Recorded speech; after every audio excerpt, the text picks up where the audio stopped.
오늘의 주요 뉴스입니다. 국민의힘 박수영 의원이 대장동 사업 투자상인 화천대유의 로비 대상이었던 이른바 50억 원 클럽 명단에 권순일 전 대법관과 박영수 전 특검, 곽상도 의원 등 6명이 거론된다고 밝혔습니다.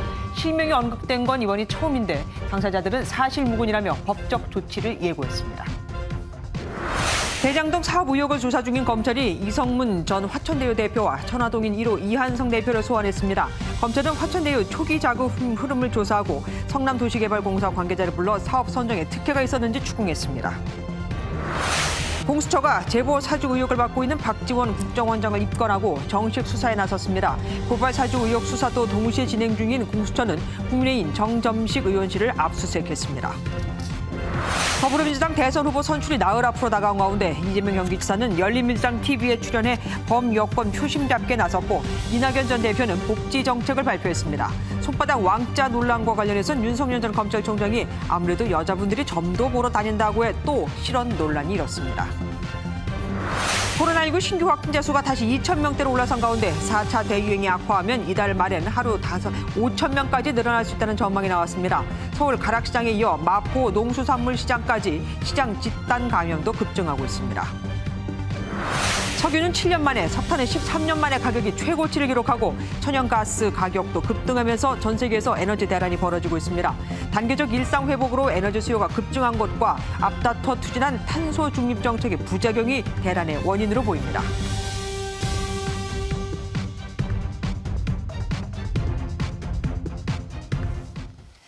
대장동 개발 사업으로 막대한 이익을 챙긴 화천대유로부터 50억 원의 거액을 받기로 약속한 이른바 50억 클럽 6명이 누구인지 공개됐습니다. 그간 정치권에서 명단이 나돌긴 했지만 실명이 언급된 건 이번이 처음입니다. 야당은 이재명 경기지사에 대한 특검을 요구한 반면 여당은 이 지사와 무관한 국민의힘 게이트라고 맞섰습니다. 김문영 기자가 보도합니다. 대장동 사업을 주도한 화천대유에서 거액을 받았거나 받기로 약정한 이른바 50억 클럽의 명단으로 6명의 이름이 공개됐습니다. 제가 오늘 처음으로 그분들을 공개를 하겠습니다. 녹취록에 나온 사람들입니다. 권순일, 박영수, 곽상도, 김수남, 최재경, 그리고 홍모 씨입니다. 국민의힘 박수영 의원은 정영학 회계사의 녹취록과 복수의 제보를 토대로 이름을 확인했다며 성남시의회 의장과 시의원에게도 로비 자금이 뿌려진 내용이 있다고 밝혔습니다. 게이트의 몸통이 당시 성남시장인 이재명 경기도지사라는 주장에 여당이 바로 반박했지만 다 박근혜 정부 때 분들입니다. 권순일 전 대법관도 마찬가지고요. 박영수 특검도 박근혜 정부 때 임명한 특검이고요. 김수남 박근혜 정부의 검찰총장이고요. 최재경 박근혜 정부의 민정수석입니다. 그런데 왜 결론은 이재명이죠? 야당은 김대중 노무현 정부 때도 잘 나간 검사라며 이재명 게이트 주장을 이어갔습니다. 일개 운전기사에 불과하던 사람을 성남도시공사 기획본부장으로 일약 앉히고 그다음에 차관급인 경기관광공사 사장에 앉혔습니다. 가장 최측근이죠. 이렇게 말씀하시면 이거 이재명 게이트라고 말해도 할 말 없으실 겁니다. 이 밖에 대장동 사업 초기 자금을 조달한 SK행복나눔재단 최기원 이사장과 화천대유의 배당금을 몰아주고 거액의 수수료를 받은 하나은행의 부적절한 관계를 놓고도 공방이 벌어졌습니다. MBN 뉴스 김문영입니다. 50억 원을 받기로 약속받았다는 6명은 그런데 1명을 제외하고는 모두 다 법조인들이죠. 돈을 주기로 했다는 화천대유 측도 이 법조인들도 사실무근이라며 법적 대응을 예고했는데 지금까지 나온 사실들 50억 원 퇴직금이나 아파트 분양 등은 그럼 왜 해준 걸까요? 서영수 기자가 보도합니다. 화천대유 대주주 김만배 씨는 고문단에 이름을 올린 유력 법조인들과 단순 친분 관계에 불과하다며 로비 의혹에 선을 그어왔습니다. 대가성은 없었고요. 그냥 저랑 친하게 제가 잘 좋아하던 형님들인데 또 심리적으로 많이 이렇게 조언해 주시는 분들이에요. 국정감사에서 50억 원을 받기로 했다는 이른바 50억 클럽의 실명까지 거론되자 법조인들은 일제히 사실무근이라며 정면 반박했습니다. 이재명 경기지사 사건 판결 전후로 김만배 씨와 수차례 만났다는 의혹을 받고 있고 화천대유에서 억대 고문료를 받은 것으로 알려진 권순일 전 대법관은 전혀 알지 못하는 일이라고 일축했습니다. 대장동 의혹 곳곳에 이름이 나온 박영수 전 특검 역시 특검 임명 후 김 씨와 연락을 끊었다며 무책임한 폭로라고 비판했습니다. 김수남 전 검찰총장과 최재경 전 청와대 민정수석, 곽상도 의원도 황당하고 사실무근이라며 강력한 법적 대응을 예고했습니다. 화천대유 측도 이들이 대장동 사업에 관여한 바가 없기 때문에 어떤 명목이든 금전을 지급하거나 약속할 이유가 없다고 반박했습니다. 전국법관 대표회의도 권 전 대법관의 화천대유 고문 논란을 계기로 퇴직법관 취업 제한 제도를 정식 안건으로 채택할지 검토할 예정입니다. MBN 뉴스 서영수입니다. 검찰은 이성문 전 화천대유 대표와 성남도시공사 관계자들을 줄줄이 소환했습니다. 화천대유 자회사인 천화동인 1호 대표인 이한성 씨도 소환했는데 실소유주가 누구인가를 찾는 게 우선일 겁니다. 그래야 돈의 흐름을 추적하는 게 용이해질 테니까요. 박장 기자가 보도합니다. 대장동 개발 특혜 의혹의 핵심 관련자인 이성문 전 화천대유 자산관리 대표가 검찰에 소환됐습니다. 이 전 대표는 부동산 경매 전문 변호사 출신으로 화천대유 자산관리가 설립된 지난 2015년 대표이사를 역임한 뒤 지난달 사임했습니다. 검찰은 이 전 대표를 상대로 당시 화천대유가 대장동 개발 건으로 벌어들인 돈의 출처와 용처 등 자금 흐름을 집중 조사 중인 것으로 알려졌습니다. 또 다른 핵심 관계자인 이한성 천화동인 1호 대표도 소환된 것으로 전해집니다. 이 대표는 화천대유 자회사 천화동인 1호 대표로 이재명 지사의 측근으로 알려진 이화영 전 열린우리당 의원의 보좌관을 역임했습니다. 검찰은 이 대표를 상대로 천화동인 1호 실소유주가 누구인지, 대장동 사업 수익을 어디에 썼는지 등을 집중 조사한 것으로 전해집니다. 당시 건설사업자 선정에 관여한 성남도시개발공사 김모 차장도 이틀째 참고인 신분으로 조사를 받았습니다. 검찰은 김 처장에게 심사 과정에서 하나은행 컨소시엄을 우선 협상 대상자로 선정할 때 유동규 전 기획본부장에게 어떤 지시를 받았는지 등을 확인했습니다.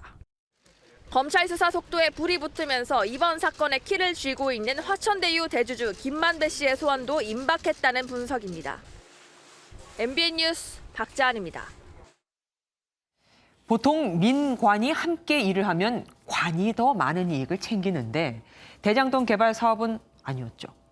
그 이유가 개발 사업에서 발생하는 초과 이익을 관이 환수한다는 그 조항이 빠졌기 때문입니다. 그래서 민이 8천억 원 이상의 초과 이익을 다 독식해버린 거죠. 때문에 검찰은 초과 이익 환수 장치가 빠지게 된 경위를 찾아야 합니다. 지난 2015년 1월 이재명 당시 성남시장은 민간 수익을 지나치게 우선시하지 않는다는 내용의 문서를 결재합니다. 그리고 4개월 뒤에 성남도공은 화천대유 측이 제출한 사업협약서 초안을 검토해 초과 이익 환수 조항이 담겨 있는 문건을 작성해서 보고합니다. 그런데 불과 몇 시간 뒤 이 해당 부서는 돌연 이런 내용을 뺀 공문을 재발송하고 6월 15일 화천대유가 포함된 성남의딸 컨소시엄은 초과이익 환수 조항이 빠진 채로 사업협약을 체결하게 됩니다.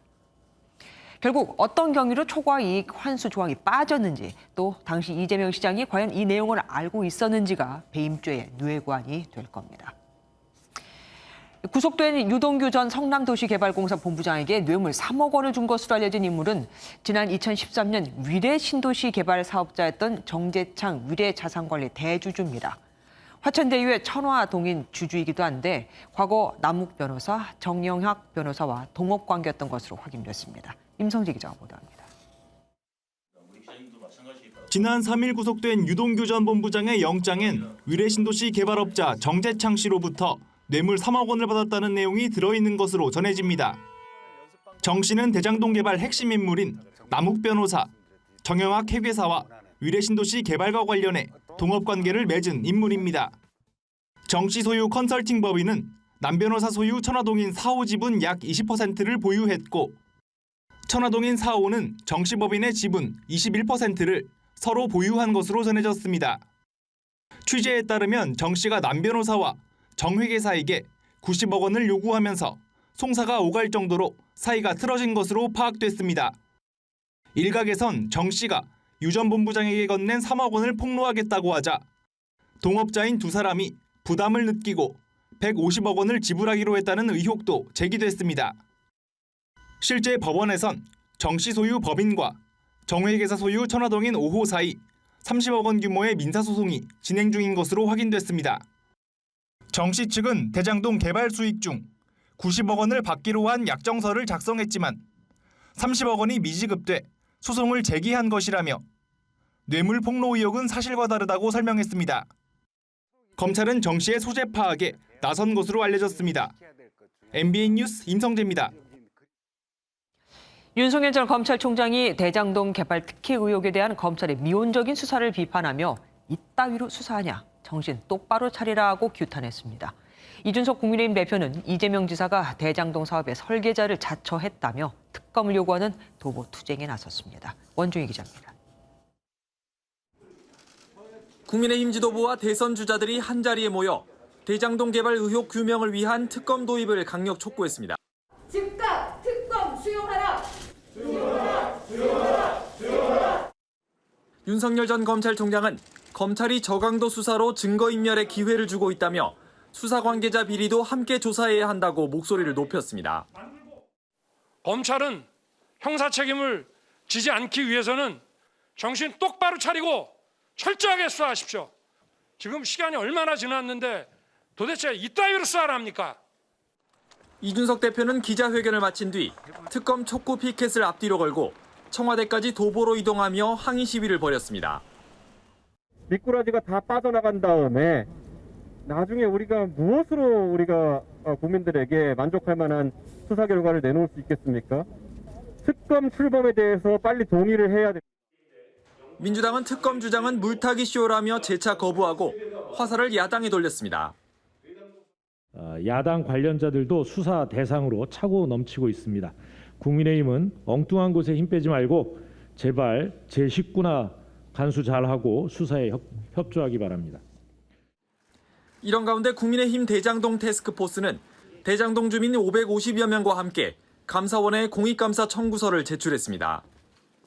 MBN 뉴스 원중입니다. 앞서 보셨듯이 국정감사는 사흘째에도 대장동 의혹이 핵심이었습니다. 곽상도 의원 아들 퇴직금은 아빠의 힘 게이트다. 박영수 특검은 박근혜 전 대통령을 구속시켰는데 왜 국민의힘 인사라고 하느냐는 볼멘 소리도 나왔습니다. 주진희 기자의 리포트 보시고 관련해서 뉴스 추적 이어보도록 하겠습니다. 국회 환경노동위원회에서는 특검을 촉구하는 국민의힘의 피켓에 맞서 화천대유 아빠의 힘 게이트라는 피켓을 내걸고 민주당이 공세를 시작했습니다.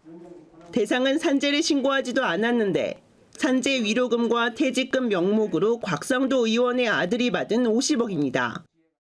380만 원 월급에 5년여 근무, 기침이 나고 이명이 들렸으며 어지럼증에 한 번 쓰러지기도 했지만 그 와중에 조기축구에서 맹활약하면서 산재 위로금 44억 원 수령, 지금은 살기 위해 골프를 친다는 이런 사례 들어본 적 있으십니까?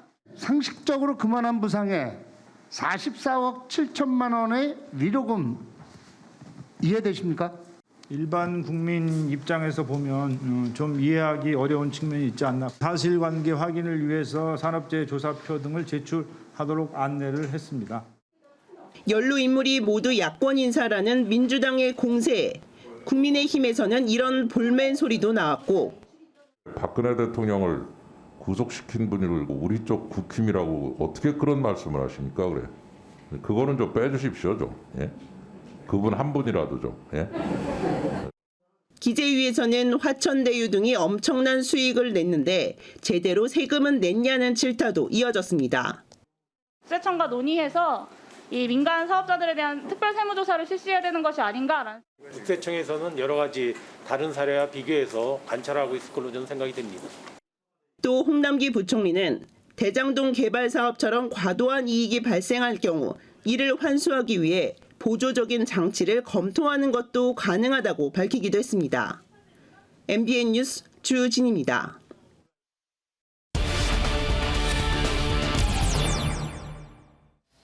사회부 김지영 기자와 대장동 의혹에 대해서 좀 더 자세히 뉴스 추적해 보도록 하겠습니다. 어서 오십시오.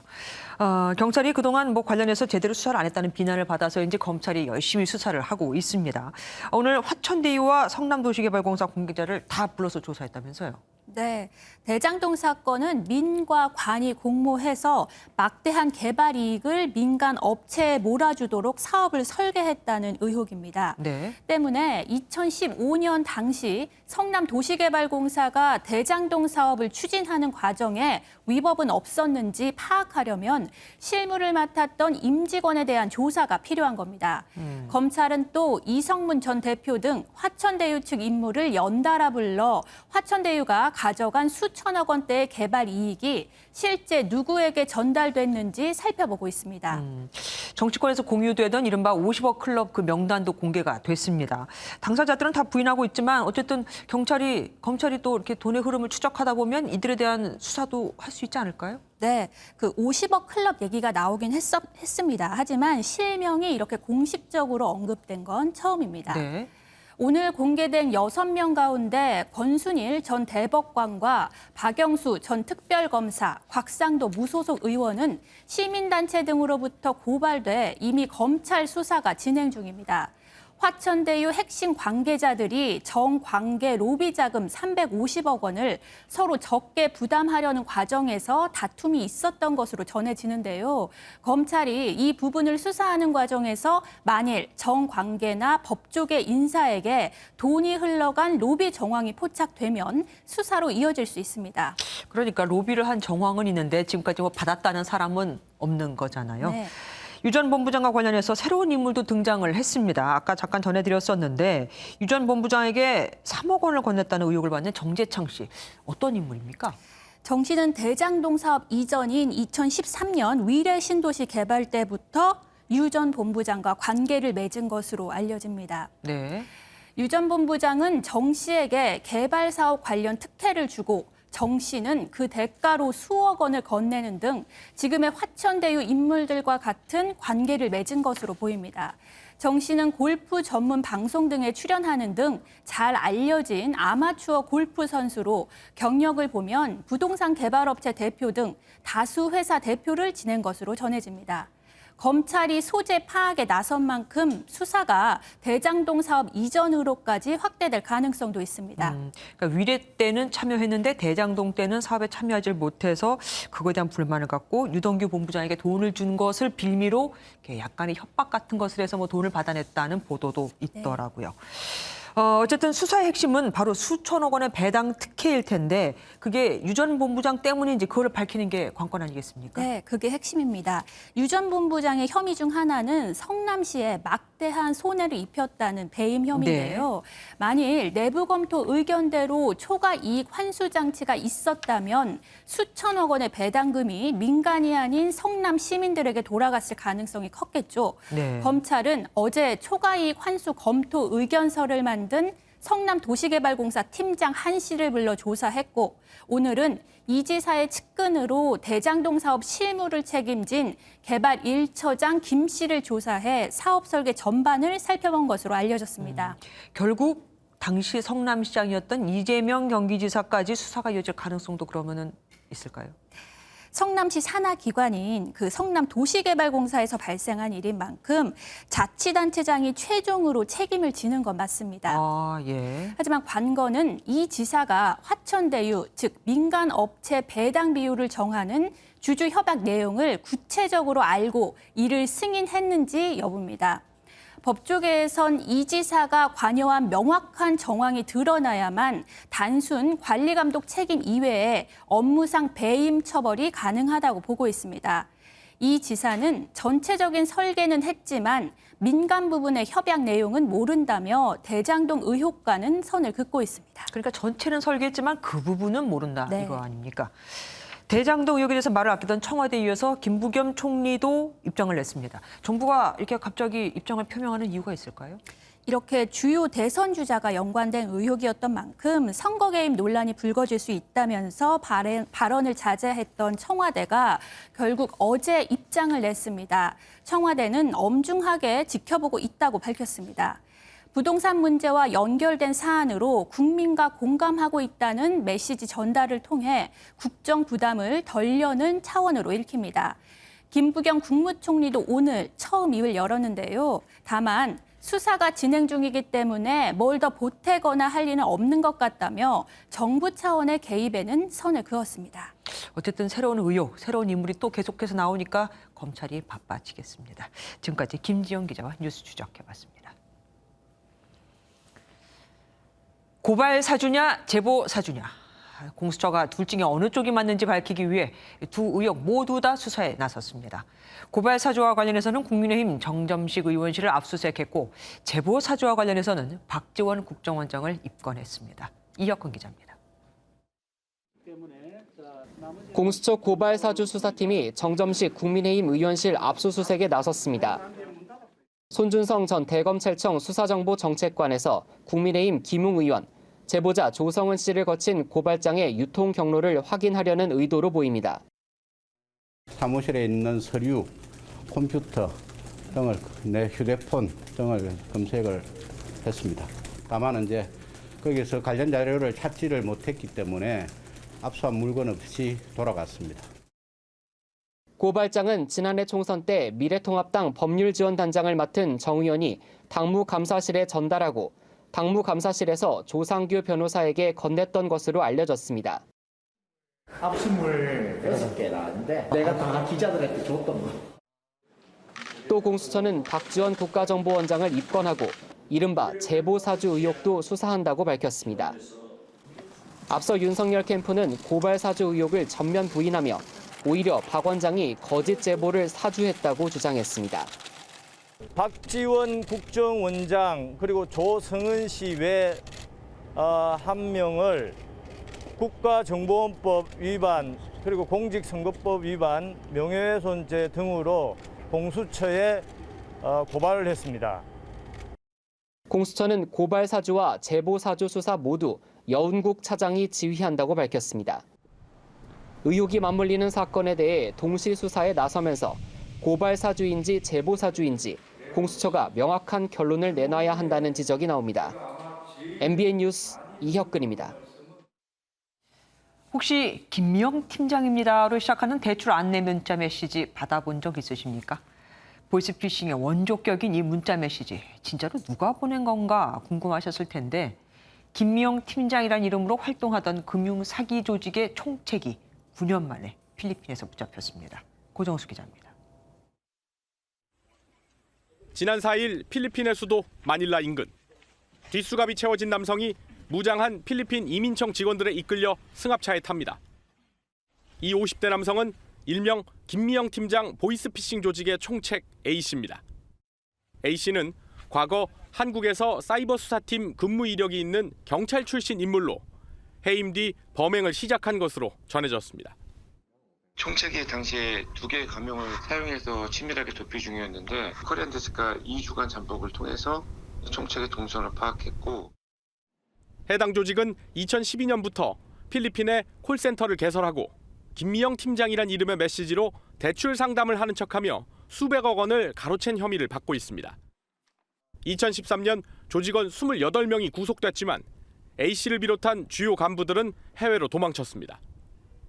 경찰은 국정원과 현지 공조 등을 통해 올해 2월부터 지난달까지 지역 사장과 대포 통장 확보 역할 등을 맡았던 7명을 검거하고 이번에 총책마저 붙잡았습니다. 경찰청은 필리핀 당국과 협의해 검거된 조직원들을 신속히 국내로 송환할 계획입니다. MBN 뉴스 고정수입니다.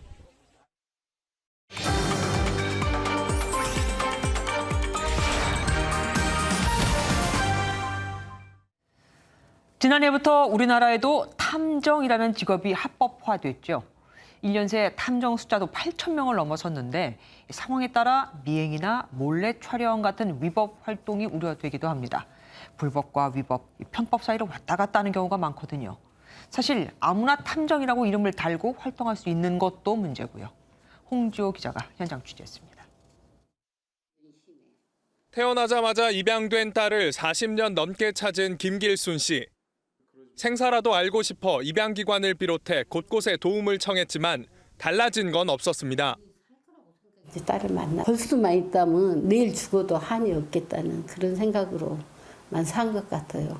내 가슴을 어떻게 표현을 하겠어요. 김 씨를 도와 딸을 찾아준 사람들은 다름 아닌 탐정이었습니다.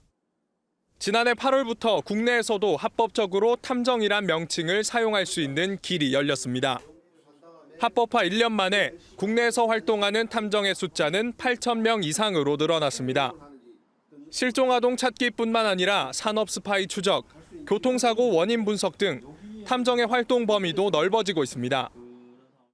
수치로 모든 데이터를 분석을 해야 이 차가 어떤 속도로 갔고 얼마 정도의 핸들을 틀었고 그러면은 이 사람이 고의로 틀었는지 아니는지 이런 것도 사실은 얘기할 수가 있거든요. 문제는 누구나 탐정으로 활동할 수 있기 때문에 불법 녹음이나 촬영 등 사생활 침해가 빈번해질 가능성도 높아졌다는 겁니다. 자격증이나 사전 교육이 있어야 한다는 이야기가 탐정들 사이에서도 나옵니다. 법을 어기거나 조사 보고서를 조작했을 때는 자격증 박탈당하고 형사적인 책임도 물지만 재보증인에게 3명에게 민사적인 책임을 물려요. 탐정의 불법 행위를 막기 위해 자격 요건을 정하고 관리 감독 기관을 규정하는 법안이 국회에 발의된 상황. 합법과 탈법 사이를 오간다는 우려를 없애려면 한국판 셜록 홈즈들을 위한 후속 대책 논의가 시급합니다. MBN 뉴스 홍지호입니다.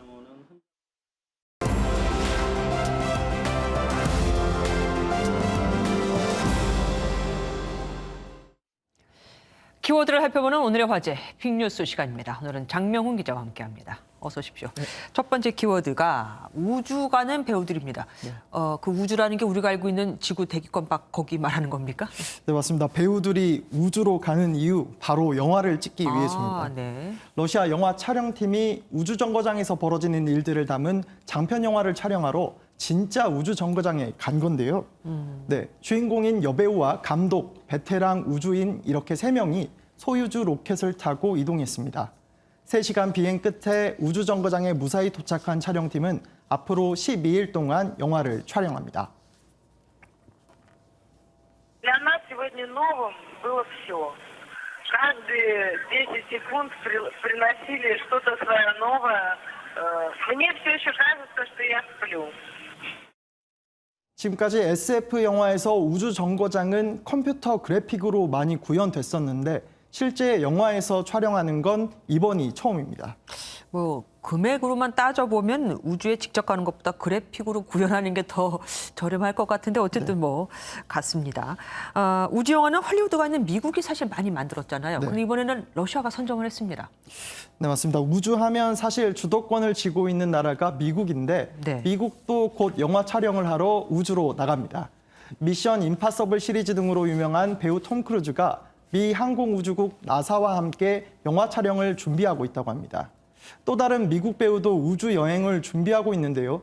미국 드라마 스타트rek에서 커크 선장을 맡았던 윌리엄 세트너도 90살의 나이로 오는 12일 블루 오리진사의 우주선에 탑승한다고 합니다. 와우. 드라마 속 우주선 선장이었던 배우가 실제로 우주 여행을 하게 되는 거죠. 유리 가가린의 첫 우주인이 되고 50년이 됐죠. 네. 이제 우주가 한결 더 가까이 온 듯합니다. 다음 키워드 뭡니까? 네, 다음 키워드 닭고기 없는 불닭 볶음면입니다. 붕어빵에 붕어는 있으면 안 되지만 네. 불닭 볶음면에는 닭고기가 있어야 되는 거 아닙니까? 네, 그렇습니다. 우리나라에선 근데 사실 닭고기가 없어도 큰 문제로 불거지진 않았는데 그렇죠. 멕시코에선 얘기가 달랐습니다. 문제가 된 볶음면은 멕시코에서 매운 치즈 맛 닭고기 라면으로 판매되고 있는데요. 멕시코 당국이 이 라면에 닭고기는 하나도 없고 가공 닭고기 맛 분말만 들어있다며 회수 조치를 내린 겁니다.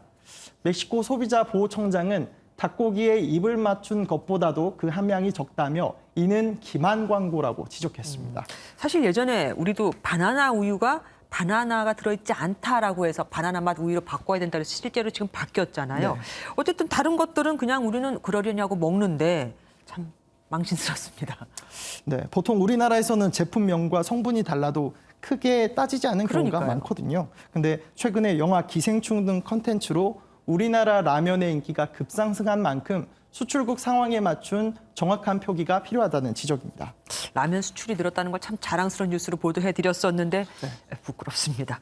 다음 키워드 보겠습니다. 네, 세 번째 키워드 동명왕릉이 창덕궁입니다. 잠깐만요. 창덕궁은 우리 종로에 있는 거고 네. 동명왕은 그 고구려의 시조, 주몽으로 알고 있는 고구려의 시조인데 뭐가 좀 달라진 거 아닙니까? 네, 먼저 준비된 사진을 함께 보시죠. 네. 네, 주일 한국대사관이 일본어로 운영하는 SNS에 올라온 사진입니다. 한자로 창덕궁 이렇게 표시돼 있는데요. 창덕궁을 가보신 분이라면 이게 맞나 싶으실 겁니다. 네, 이 사진 사실 평양 인근에 있는 동명왕릉의 능문이라는 곳이라고 합니다. 주일 대사관이면은 일본이 아니라 우리 대사관 아닙니까? 네. 그런데 어떻게 이런 걸 헷갈릴 수가 있죠? 사실 말이 안 되는 어처구니 없는 실수죠. 네, 이 사실이 알려지자 주일 한국대사관은 부랴부랴 동명왕릉 대신 창덕궁 사진으로 올바르게 바꾼 상황입니다. 오늘은 참 민망한 뉴스가 많습니다. 네. 다음 키워드 보죠. 패션쇼 난임. 이건 또 무슨 내용입니까? 네, 준비된 영상 같이 보실까요? 네. 프랑스 루브르 박물관에서 명품 브랜드의 패션쇼가 열리고 있습니다. 그런데 모델들 사이로 한 여성이 현수막 같은 걸 들고 런웨이를 걷습니다. 이게 너무 당당해서 모델인가 착각할 정도인데요. 그래요? 네, 이 여성이 든 문구는 과소비는 멸망이라는 뜻입니다. 그러니까 패션쇼에 들어와서 쉽게 말하면 시위를 한 거네요. 네, 맞습니다. 크게 소란이 벌어지진 않았고 활동가는 곧바로 보안요원에 제압이 돼서 끌려 나갔는데요. 이 시위를 벌인 단체는 패션업계가 기후변화에 미치는 악영향을 규탄하기 위해 이 시위를 기획했다고 합니다. 지구에서 1초에 쓰레기 트럭 한 대 분량의 의류가 버려지고 있고 이 중 85%는 그대로 땅에 묻힌다고 하는데요. 시대의 경고도 한편으로는 이해가 갑니다. 그러네요. 요즘은 옷 사입는 게 절대 자랑이 아닌 시대가 됐습니다. 마지막 키워드 보겠습니다. 마지막 키워드 해도 너무해입니다. 어떤 거죠? 네, 전 세계적으로 인기를 끌고 있는 오징어 게임에서 달고나로 알려진 뽑기로 게임을 하는 장면이 나오죠. 네네. 네, 이 장면 때문에 달고나가 큰 인기를 끌고 있는데 일부 상인들이 달고나를 해도 너무 비싸게 팔고 있다는 겁니다. 예, 앵커님께 제가 질문 하나 드려도 되겠습니까? 네네. 네, 달고나 한 개 적정 가격 얼마라고 생각하십니까? 저 어릴 때는 뭐 50원, 100원 했었고 네. 지금도 뭐 설탕에다가 소다 조금 넣으면 되는 거니까 그렇게 많이 비싸진 않을 것 같습니다. 네, 인터넷 커뮤니티에 올라온 사진들을 보면요. 서울 홍대 거리에서 우산 모양의 달고나는 15,000원에 판매되고 있고요. 15,000원이요? 네, 서울 인사동에서 촬영된 이 사진을 보면 케이스에 담긴 달고나를 7,000원에 판매하고 있습니다. 케이스가 굉장히 비싼가 보죠? 네, 달고나 제작 키트 등도 3만 원 안팎에 팔리면서 해외 팬들을 상대로 너무 심한 것 아니냐, K 바가지 아니냐는 반응이 나오고 있습니다. 예. 네, 사실 어릴 때 달고나 추억을 갖고 있는 분들은 몇백 원 정도 냈던 기억인데 아무래도 요즘 가격이 비싸게 느껴지실 것 같습니다. 뭐 물 들어올 때 노저우라는 말이 있긴 하지만 그래도 저 정도는 많이 심했네요. 예, 지금까지 장명훈 기자와 함께했습니다. 아이가 숨을 쉴 때 쌕쌕거리고 잦은 기침을 한다면 감기일 수도 있지만 기관지에 염증이 생겼을 수도 있습니다. 그런데 이 경우에는 항생제를 쓸 필요가 없습니다. 세균이 아니라 바이러스에 의한 거니까요. 하지만 많은 소아과에서 이때 정부가 처방하지 말라는 항생제를 과도하게 쓰고 있었습니다. 정태진 기자가 단독 취재했습니다. 기관지에 염증이 발생해 감기와 유사하게 잦은 기침 증상을 보이는 급성 기관지염. 급성 하기도 감염으로 불리는 이 질환은 환자의 63.9%가 9세 이하인 영유아입니다. 대부분 바이러스가 원인이기 때문에 세균을 죽여 미생물 감염 질환을 치료하는 항생제가 필요하지 않지만 동네 소아과에선 항생제 처방이 일반적으로 이뤄지고 있습니다.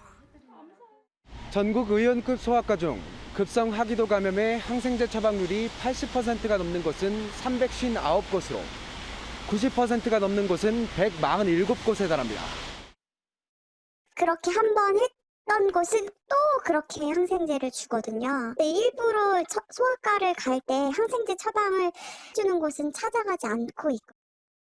질병관리청은 지난 2017년 소아청소년 급성 하기도 감염에는 부작용 등의 이유로 항생제를 투여하지 말라고 적극 권고한 바 있습니다. 부모님이나 이런 아이 입장에서는 빨리 낫기 위해서 항생제를 조금 더 쓰기를 원하는 경우도 내성이 생길 수 있기 때문에 의료진들도 좀 더 그런 점을 고려해서 항생제 처방을 하는 것이 건강보험심사평가원은 항생제 오남용을 줄이기 위해 처방률을 평가하고 있지만 최근까지 달라지지 않고 있는 겁니다. 지금 소아과에서의 그 항생제 오남용이 만연돼 있어요. 사실은 굉장히 큰 문제입니다. 그 어린이를 대상으로 하는 그 항생제 오남용 문제와 관련돼서 정부가 더 적극적으로 대처하고 노력을 해야 할 수. 권고에 그칠 것이 아니라 항생제의 올바른 처방을 위해 보건복지부의 관리 감독이 강화돼야 한다는 지적이 나옵니다. MBN 뉴스 정태진입니다. 각종 재난 상황에서 어김없이 등장하는 소방 헬기는 인명 구조에 결정적인 역할을 하죠. 그래서 소방 헬기를 추가 도입했지만 조종사 수는 그대로 또 너무 힘들어서 출동을 못하는 일까지 벌어지고 있습니다. 열악한 근무 환경에 하려는 사람이 없는 겁니다. 그러니 기존 조종사들만 죽을 맛이죠. 신재우 기자가 취재했습니다. 헬리콥터가 반파된 채 연기를 내뿜고 있습니다. 지난 2011년 발생한 소방헬기 추락 사고인데 조종사가 전날 당직 근무 등을 마치고 3시간만 자고 곧바로 투입된 점이 사고 원인으로 밝혀졌습니다. 긴급 상황을 자주 맞닥뜨리는 소방헬기 조종은 일반 헬기 비행보다 훨씬 더 높은 집중력을 요구해 피로 관리가 매우 중요합니다. 매번 출동 자체가 전쟁과 전투와 같은 현장이죠. 구급 환경이 전혀 예상을 하지 못한 상태의 임무를 나가는 겁니다. 하지만 소방헬기 조종사들의 근무 여건은 더욱 열악해지고 있습니다. 10년 전에 비해 소방헬기 출동 건수는 2,000건 넘게 늘었습니다. 늘어난 수요만큼 헬기가 도입됐지만 조종사를 수혈하지 못해 헬기 대비 적정 조종사 비율은 매년 떨어지고 있습니다. 늘어난 소방헬기 운항 부담은 기존 조종사들이 고스란히 떠안았는데 일부 지역은 3교대 근무에서 2교대 근무로 바뀌며 근무 시간이 월 360시간까지 늘어났습니다. 지난해 인천에선 조종 인원이 부족해 헬기 출동 요청에 3차례나 응하지 못하는 일도 있었습니다. 근무 시간이 좀 길어질 경우에는 비행할 때의 피로도가 그대로 누적되겠죠. 상대적으로 비행 안전과의 관계는 좀 멀어지겠죠. 근무 환경이 상대적으로 위험하고 또 열악합니다. 이러다 보니 지원자가 적고 지원자가 적다 보니 근무 환경은 더 열악해지고 악순환이 반복되고 있습니다. 조종사들의 행정 업무 부담을 줄이고 처우를 개선해야 소방헬기가 국민 안전에 더 기여할 수 있을 것이란 지적이 나옵니다. MBN 뉴스 신재우입니다. 더불어민주당의 대선 후보를 뽑는 마지막 순회 경선과 3차 선거인당 투표가 이번 주말에 잇따라 열립니다. 이재명 경기지사는 17만 표만 얻으면 사실상 본선에 직행할 수 있는데 이낙연 전 민주당 대표는 대장동 의혹에 불씨를 지피며 극적인 반전을 노리고 있습니다. 61만 표가 걸려있는 마지막 순회 경선, 김순철 기자가 보도합니다. 이재명 경기지사는 열린민주당 TV에 출연해 최강욱 대표 등과 자신을 둘러싼 대장동 의혹 등 여러 현안에 대해 논의했습니다. 범여권 지지층을 최대한 확보해 결선 투표 없는 본선 직행에 쐐기를 받겠다는 행보로 풀이됩니다. 열린민주당은 사실 우리 더불어민주당의 형제 정당인데요. 사실 더불어민주당의 저희 지지율보다 여러분들의 저희에 대한 지지율이 더 높아서 그건 확실합니다. 제가 일단 힘이 많이 되고 있고요. 신복지 120대 과제를 발표한 이낙연 전 민주당 대표는 검찰과 경찰이 신속하고 정확한 수사로 대장동 의혹에 대한 진실을 밝혀야 한다고 강조했습니다. 수사에 대해서 국민들이 납득하고 수용할 수 있게 되기를 바랍니다. 그렇게 되지 못한다면 여러 문제가 민주당이나 대한민국에 생길 수 있다. 서울 지역 공약을 발표한 추미애 전 장관은 대장동 공세를 펴던 이낙연 전 대표를 향해 직격탄을 날렸습니다. 수사가 제대로 안 됐다라고 수사팀을 흔든다든지 하는 것은 국힘당 논리하고 똑같은 것이죠. 아마 수사를 잘 몰라서 그러시지 않나 싶어요. 박용진 의원은 김포공항 주변 주민들을 만나 소음 대책 등을 논의하며 표심 잡기에 나섰습니다. MBN 뉴스 김순철입니다. 어젯밤 열린 국민의힘 대선 경선 주자 토론회에서는 윤석열 후보의 말이 또 논란이 됐습니다. 자신은 무속인이나 역술인과 관련이 없지만 장모를 비롯해 여성들이 주로 점을 보러 다닌다고 해 여성 비하 논란이 불거진 겁니다. 우정환 기자가 보도합니다. 논란의 발언은 앞서 먼저 논란이 된 손바닥 임금왕자 해명 과정에서 시작됐습니다. 유승민 후보가 윤석열 후보에게 윤 후보와 부인, 장모가 무속인이나 역술인을 자주 만나느냐고 묻자 윤 후보님 부인하고 장모님이 이 역술, 이 무속인들 이런 쪽에 굉장히 자주 만납니까? 윤 후보는 자신은 그렇지 않다고 선을 그으며 이렇게 말했습니다. 우리 장모가 어떻게 하는지는 잘 모르겠습니다만은 아무래도 우리나라 여자분들이 뭐 점도 보러 다니는 분도 있고 하지만 마치 특정 성별이 점을 주로 보러 다닌다는 듯한 뉘앙스로 읽히면서 여성 비하 논란이 불거진 겁니다. 연이은 실언 논란에 여권에서는 비판이 잇따랐습니다. 이재명 더불어민주당 후보 캠프는 앞선 윤 후보의 설화를 열거하며 1일 1만 원 세계 신기록을 세우겠다고 비꼬았고 김진애 전 열린민주당 의원은 자기 점 안 본다는 얘기를 하려고 여성을 파느냐고 비판했습니다. 연이은 말의 전쟁으로 경선이 과열되는 가운데 국민의힘 본선 주자 4인을 가리기 위한 여론조사와 당원 투표가 오늘 시작됐습니다. 내일까지 이틀간 투표가 진행된 뒤 모레 오전 10시 최종 4인이 공개되는데 지난번 1차와 마찬가지로 득표율과 순위는 공개되지 않습니다. MBN 뉴스 우종환입니다.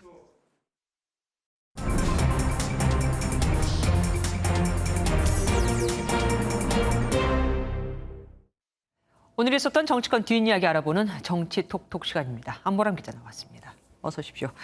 어제 국민의힘 TV토론이 온종일 화제가 되고 있습니다. 네, 사실 더불어민주당 의원들도 만나면 TV토론은 확실히 국민의힘이 재밌더라 이런 얘기 하는데요. 네. 아쉽게도 정책에 대한 흥미진진한 대결 이런 게 아니라 후보 간 말싸움 같은 부수적인 부분이 화제가 되고 있습니다. 어제 토론회 장면 먼저 보시겠습니다. 이병환이라는 사람 만나본 적 있습니까? 뭐 하시는 분인데? 아주 뭐 이상한 특정 부위에 그 침을 놓는 사람이라 그래요. 네, 만난 적 없습니다. 이병환 씨요? 저는 모르는 유명한 사람입니까? 네, 일단 영상 준비했는데요. 먼저 보시겠습니다. 지난 6월 9일 윤석열 전 검찰총장이 우당 이회영 선생 기념관 개관식에 참석한 모습입니다. 그 윤 전 총장 바로 뒤에 밝은색 양복을 입은 사람 바로 이병환 씨인데요. 예. 윤 전 총장 퇴임 이후 첫 공개 행보여서 관심이 어마어마했었던 행사였는데 그렇게 중요한 자리에서 그야말로 그림자 수행을 했는데 만난 적이 없다 이렇게 말한 셈이라 논란이 일었습니다. 근데 저분이 뭐가 문제라는 거죠? 그 아까 유승민 전 의원이 하셨던 말씀 기억나시나요? 특정 부위 뭐 그렇습니다. 예, 특정 부위에 침을 놓는 사람이다 이렇게 말을 했는데요. 네. 특정 부위 다름 아닌 학문입니다. 학문이요? 네, 그렇습니다. 유승민 캠프 이수희 대변인은 오늘 논평을 내고 이병환은 자칭 항문침 전문이란 생소한 이력으로 알려져 있고 그 침 기술로 기를 불어넣어준다고 말하고 다녔다고 회자되고 있다. 유독 윤석열 후보와 관련해서 역술인인지 무속인인지 뭐 이런 사람들 이름이 자주 거론되는 이유가 뭐냐 이렇게 따져물었습니다. 윤 전 총장 측은 해당 논란에 대해 상당히 불쾌하다 이런 반응을 보였는데요. 유승민 캠프가 지목한 사람은 행사장에서 윤석열 후보에게 접근했다가 이를 알게 된 현장 수행팀으로부터 제지당한 사실이 있을 뿐이다. 터무니없는 의혹을 퍼뜨린다면 명예훼손이자 모욕이다 이렇게 강조했습니다. 아, 일면식도 없다. 그러니까 이 얘기네요. 네, 네, 그렇습니다. 관련해서 이병환 씨랑도 통화를 한번 해봤는데요. 예. 직접 한번 들어보시겠습니다. 서울시 보궐선거 급분 날인가? 그분이 앞으로 어찌 될지 모르니까 가서 한번 인사도 할 겸 한번 가봐라 이래가지고 왔거든. 그때도 바빠가 인사를 못 드렸어요. 아니 차도 한 잔만 먹고 싶어 정식으로 뭐 인사도 하면 안 되긴데. 서울시 보궐선거 날 한 번, 6월 9일에 한 번 이렇게 두 번 봤지만 인사도 제대로 못했다 이런 얘기입니다. 그리고 이분 얘기를 안 할 수가 없습니다. 어제 토론에서 굉장히 눈에 띄었던 분이죠.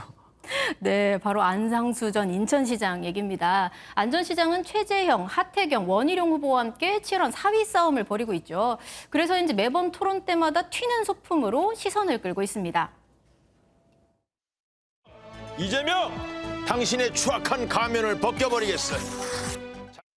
이 민주당과 이재명 일당 다 이 토르로 싹 쓸어서 어떻게든 눈에 좀 더 띄워보려고 한 것 같은데 그래도 이재명 지사 입장에서는 상당히 불쾌하겠습니다. 네, 그렇습니다. 안 전 시장은 지난 1일 MBN 토론회 때도 모형 관을 들고 나와서 부동산 투기한 사람들을 이 관에 넣겠다 이런 얘기도 했는데요. 선을 넘은 게 아니냐, 토론의 질을 떨어뜨린다 이런 비판이 나왔습니다. 반면 국민의힘 지지층에선 사이다다 이런 평가도 있었습니다. 그리고 이번에는 더불어민주당 얘기로 가보겠습니다. 대장동 사건이 자주 이슈가 되면서 이 국정감사에 사실 이재명 경기지사가 나와야 되는 거잖아요. 그래서 이 지사가 국감 전에 사퇴를 할 수 있다는 말도 나오던데 맞습니까? 네, 이재명 경기지사 현직 지사인 만큼 피감기관 수장으로 국정감사를 받아야 합니다. 네네. 특히 올해는 대장동 이슈가 있어서 국민의힘이 벼르고 있죠. 때문에 오는 10일 민주당 대선 후보 선출 직후 이재명 지사가 사퇴하는 게 아니냐 이런 전망이 나오고 있는데요. 하지만 오늘 이재명 캠프 총괄본부장인 박주민 의원은 예정대로 국정감사에 참여한다. 국감 전 지사직 사퇴는 얼토당토 않다 이런 반응을 보였습니다. 이 지사가 참여해야 할 국정감사 오는 18일 행정안전위원회 20일 국토교통부입니다. 이재명 지사 평소 스타일대로 이미 벌어진 싸움을 피하지 않겠다 이런 자신감을 내비친 것으로 보이는데요. 국감을 앞두고 그만두면 무책임해 보일 수 있다 이런 점도 고려한 것으로 보입니다. 다만 실제 공직선거법에 맞춰 12월에 그만두기보단 이달 말쯤 사퇴할 가능성이 커 보입니다. 이재명 캠프 관계자는 민주당 대선 후보로서의 책임과 의무가 있다 이렇게 말하면서 국감이 끝난 뒤 이르면 이달 말 지사직 사퇴 가능성에 힘을 실었습니다. 하긴 민주당 어느 당의 한 대선 후보 주자로서 국감에 나오는 것도 좀 모양이 이상할 것 같기도 합니다. 어떤 선택을 할지 궁금합니다. 지금까지 정치부 안보람 기자와 함께했습니다.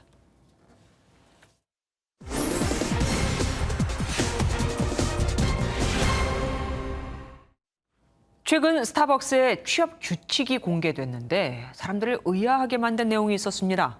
회사가 사원의 소지품을 검사할 수 있다. 이거였는데 경찰도 아닌 회사가 사원의 소지품을 검사하는 게 가능할까요? 김태림 기자가 사실 확인해봤습니다. 회사마다 취업 규칙이 있다는 것 알고 계실 겁니다. 근로자에게 적용되는 사내 규정인데 최근 스타벅스 코리아의 취업 규칙에 사원의 소지품 검사를 할 수 있다는 조항이 있다는 것이 알려져 논란이 됐습니다. 스타벅스 측은 고객 안전 차원에서 만든 조항으로 단 한 번도 시행한 적이 없고 수정을 검토하고 있다고 밝혔습니다. 만일 회사에서 소지품 검사가 필요하다고 봤다면 실제로 직원의 소지품을 검사할 수 있는 걸까요? 모든 국민은 사생활의 비밀과 자유를 침해받지 않는다고 우리 헌법에 나옵니다. 소지품 검사는 우리 헌법이 보장하는 사생활의 비밀과 자유를 침해한 것으로 볼 수 있습니다. 실제로 국가인권위원회에서는 운동선수 코치나 의료기관의 소지품 검사에 대해 사생활의 비밀을 침해했다고 보기도 했습니다. 만약 강제로 수색을 하게 되면 처벌을 받을 수도 있습니다. 사람의 신체를 수색한 자는 3년 이하의 징역에 처한다고 형법에 나오는데 여기서 언급된 사람의 신체엔 외투처럼 사람이 입는 옷도 해당한다는 게 판례입니다. 혹시 회사와 직원들이 합의해서 취업 규칙에 소지품 검사가 가능하다는 조항을 만들 수 있을까요? 아무리 노사 합의라고 해도 기본권을 침해하는 조항을 만들 수는 없다는 게 전문가들의 의견입니다. 다만 불법 촬영을 막기 위해 휴대전화 반입을 금지하는 것처럼 특정 물품 반입을 제한하는 것은 가능하다는 의견이 있었습니다. 취재 내용을 종합해보면 회사의 취업 규칙이라도 법의 테두리 안에서 만들어야 합니다. 따라서 회사가 개인의 소지품을 검사할 수 있다는 내용은 대체로 사실이 아닙니다. 사실 확인 김태림입니다. 서울 가락시장과 중부시장에 이어 마포 농수산물시장까지 연이어 시장에서 대규모 집단 감염이 잇따라 발생하다 보니 물건을 사러 잠깐 들리기만 해도 위험할까 걱정되는 분들 많으실 겁니다. 왜 시장에서 이렇게 집단 감염이 이어지는 건지 또 손님은 얼마나 위험한 건지 강세영 기자가 알아보았습니다. 서울의 한 농수산물 시장입니다. 지난달 25일 시장 종사자 1명이 확진 판정을 받은 이후 관련 확진자가 61명까지 늘어났습니다. 평소라면 손님들로 붐빌 시간이지만 보시는 것처럼 아주 한산한 분위기입니다. 시장 내에서 집단 감염이 발생하며 상인들은 문을 닫고 금요일까지 임시 휴업에 들어갔습니다. 앞서 가락시장 관련 확진자는 822명까지 늘었고 중구시장에서도 316명이 감염됐습니다. 시장에서 대규모 감염이 발생하는 원인은 무엇일까? 시장 관련 확진자 구성을 보면 종사자가 80%를 차지할 정도로 압도적으로 높고 방문객은 1% 수준입니다. 물건을 사고 팔면서 잠깐 접촉하는 것만으로는 감염될 가능성이 크지 않다는 겁니다. 하지만 상인들처럼 새벽부터 저녁까지 시장에 머물며 여러 시설을 함께 이용하면 상황이 달라집니다. 마포 농수산물시장 종사자들도 최근까지 일이 끝나면 함께 사우나를 한 것으로 전해졌습니다. 그럼 목욕탕 여기서 이용이 있으셨다는 여기 가까운데 사우나. 마스크를 벗고 샤워실을 같이 이용하거나 화장실 수도꼭지나 문 손잡이를 만지며 확산세가 커진 것으로 분석됩니다. 감염된 분 한 분이 그 같은 공간에 모여 있는 분들을 같은 시간 동안 계속 만나기 때문에 여러 사람들이 같이 생활하면서 음식이라든지 흡연이라든지 샤워라든지 그런 것을 같이 하면서 감염이 되고 서울시는 시장 내 방역수칙 점검을 강화하고 시장에서도 대형마트처럼 안심코를 도입할 계획입니다. MBN 뉴스 강세현입니다. 코로나19 신규 확진자 수가 사흘 만에 다시 2,000명대로 올라섰습니다.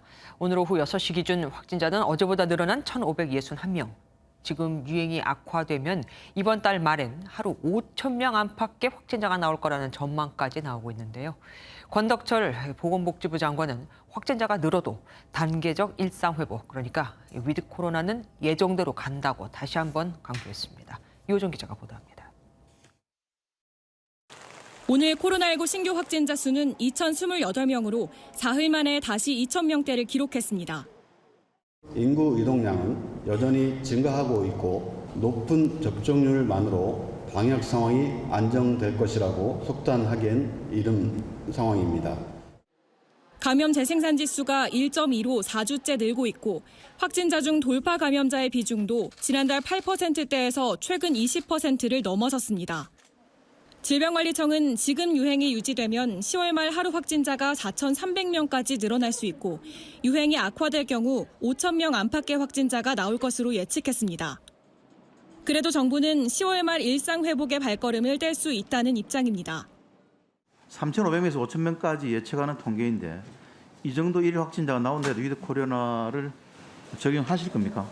이들의 확진자 수보다는 그 중증 환자를 잘 보호하고 그 사망에 이르지 않게 하는 게 중요하다고 생각이 됩니다.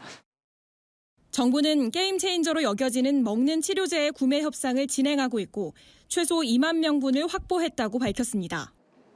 하지만 치료제가 나와도 감염을 막기 위해선 백신을 접종해야 한다고 당부했습니다. MBN 뉴스 유호정입니다.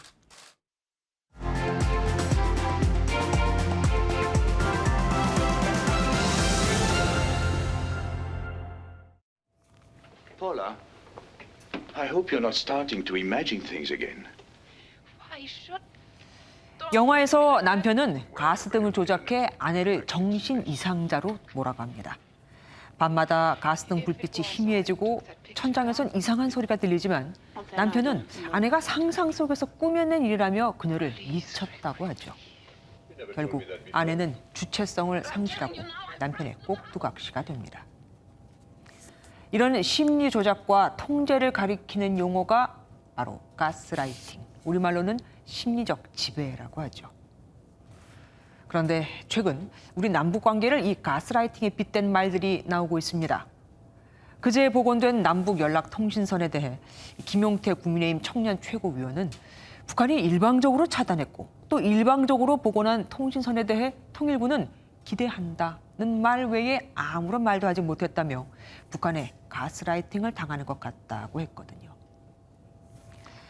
사실 지난해 워싱턴 싱크탱크에서도 같은 말이 나왔습니다. 북한은 한국이 좋은 관계를 간절히 원한다는 걸 알기에 한국을 가스라이팅하고 있다는 겁니다. 그날은 북한이 대북 전단을 문제 삼아 남북 통신선을 전면 차단한 날이었죠. 북한은 남한을 향해 냉온 작전을 씁니다. 지난달 김정은 국무위원장이 남북 통신선을 복원하겠다고 밝힌 지 하루 만에 신형 지대공 미사일을 발사한 것처럼요. 늘 회유와 도발을 동시에 구사하니 우린 왜 너희들 마음이 또 바뀌었니? 라는 당연한 질문도 못합니다.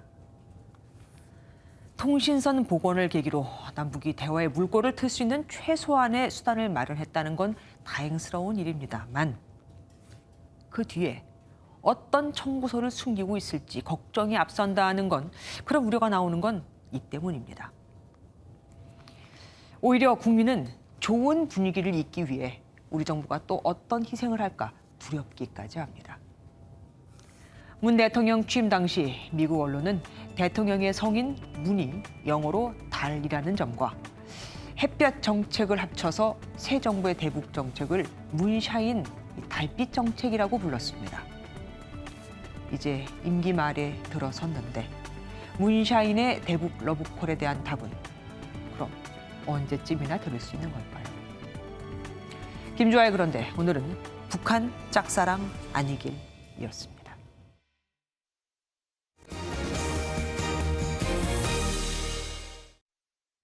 석유값은 7년 만에, 석탄값은 13년 만에 최고를 기록하고 천연가스 가격도 급등하면서 전 세계에서 에너지 대란이 벌어지고 있습니다. 급격한 탄소 중립 정책도 대란의 원인 중 하나라는데 탈원전 정책을 추진 중인 우리나라도 새겨봐야겠죠. 정부의 탄소 중립 시나리오가 실현 가능성이 없다는 비판이 계속 나오고 있으니까요. 전민석 기자가 보도합니다.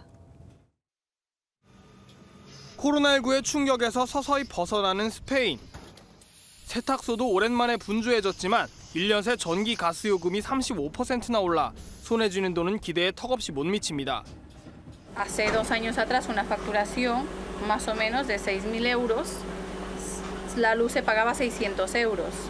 Este año se ha facturado 3.000 euros y la luz ha sido 1.050. Entonces una subida brutal y una facturación muy poquita. 프랑스에서도 휘발유 가격과 전기 요금이 폭등하자 뿔이 난 시민들이 거리로 나왔습니다. Vous avez des mamans avec 2 enfants. Aujourd'hui, il faut choisir entre soit payer sa facture d'énergie, soit donner à manger à ses enfants.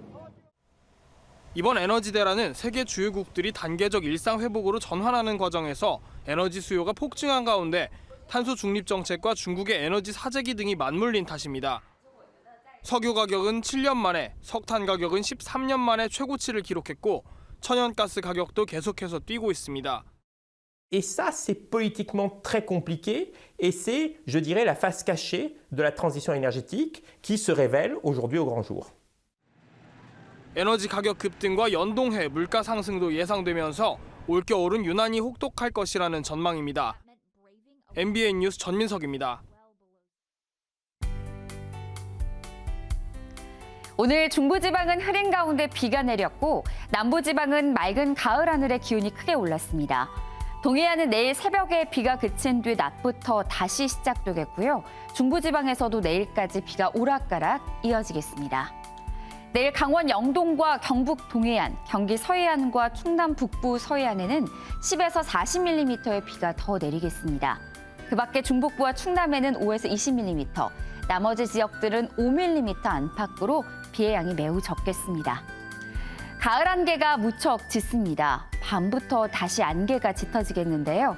강원 영서 중남부와 충청 내륙, 남부지방을 따라서는 가시거리가 50m에 불과한 곳도 있어서 조심하셔야겠습니다. 내일 중부지방 아침 기온 오늘과 비슷하겠습니다. 서울의 경우 19도 예상되고요. 한낮에는 22도 선까지 올라서겠습니다. 남부지방 대구는 한낮에 28도가 예상됩니다. 동해안 지역 강릉의 한낮 기온은 24도가 예상되는데요. 오늘보다 5도가량 높은 기온입니다. 일요일에도 전국 대부분 지역에서 비가 내리겠습니다. 날씨였습니다.